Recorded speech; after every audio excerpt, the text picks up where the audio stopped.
ಶರಣಪ್ಪ ಚಿಂಕೋಡೆ ಶಿವಣ್ಣಾಕೋರಿಂದ ಪೂರಾ ಅವರು ಸಮಾಜಕ್ಕಾಗಿ ಒಂದು ತ್ಯಾಗ ಮಾಡಿ ಅವ್ರು ರಿಟೈರ್ಮೆಂಟ್ ಆದ್ಮ್ಯಾಕ ಅವ್ರದೇ ಕಾರ್ ತಗೊಂಡು ಇವತ್ತ ಎಷ್ಟೋ ಮಕ್ಕಳಿಗೆ ಅಲ್ಲಿ ಫ್ರೀ ಟ್ಯೂಷನ್ ಆಗ್ತದೆ. ಎಲ್ಲಿ ಅಪ್ಪವ್ರ ಪ್ರಸಾದ್ ನಿಲಯದಲ್ಲಿ ಡೈಲಿ ಅವ್ರು ಎಷ್ಟು ಜನರಿಗೆ ತಯಾರು ಮಾಡೋದು ಅಂದ್ರೆ ಭಾಳಷ್ಟು ಜನರಿಗೆ ತಯಾರು ಮಾಡಿದ್ರು.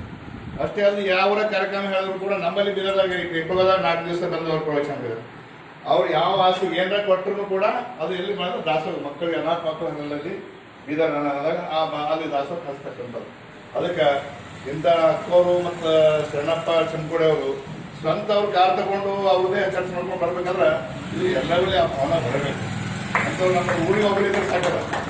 ಊರಿಗೆ ಒಬ್ಬರಿದ್ರೆ ಇವತ್ತು ನಮ್ಮ ಧರ್ಮ ಬೆಳೀತದ, ನಮ್ಮ ದೇಶ ಬೆಳೀತದ, ಇದೆಲ್ಲ ಅಂತಕ್ಕಂಥ ಮಾತನ್ನು ನಮ್ಮಲ್ಲಿ ಎಲ್ಲ ಈಗೆಲ್ಲ ನಮ್ಮ ಸಂಗಪ್ಪರಾಗಲಿ ನಮ್ಮದು ಎಲ್ಲ ನಮ್ಮಲ್ಲಿ ಭಾಳ ಎಲ್ಲ ತಯಾರಾಗ್ಯಾರ ಅಂತ ಪೈರಕ್ಕೆ ಇದಕ್ಕೆ ಭಾಳ ವ್ಯತ್ಯಾಸ ಆಗ್ಯಾರ. ನಮ್ಮಲ್ಲಿ ಈ ಬಸವಣ್ಣ ಮೂರ್ತಿ ಕೂಡ್ಸ್ಕೊಂಡು ನಮ್ಮಲ್ಲಿ ನೋಡಿ ಹೆಣ್ಮಕ್ಳು ಹೆಂಗೆ ಗಂಡಸರು ಹೆಂಗೆ ಈಗಲೆಲ್ಲ ಎಲ್ಲರೂ ನಮ್ಮಲ್ಲಿ ಏಕತೆ, ನಮ್ಮಲ್ಲಿ ಯಾರು ಇಲ್ಲ. ಯಾರ್ದ ಮನೆ ಕಾರ್ಯಕ್ರಮ ಅಂದ್ರೆ ಎಲ್ಲರೂ ಒಟ್ಟೆ ಕೆಲಸ ಮಾಡ್ತಾರೆ, ಸಣ್ಣದವ್ರಿಗೆ ದೊಡ್ಡದಿದ್ದಾರೆ.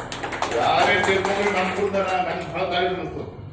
ಗರೀಬರಿರಲಿ ಸಾವುಕಾರರಿರಲಿ ಎಲ್ಲರೂ ದುಡಿತಕ್ಕಂಥದ್ದು ನಮ್ಮಲ್ಲಿ ಒಂದು ಭಾವನೆ ನಮ್ಗೆ ಎಲ್ಲರಿಗಿದೆ.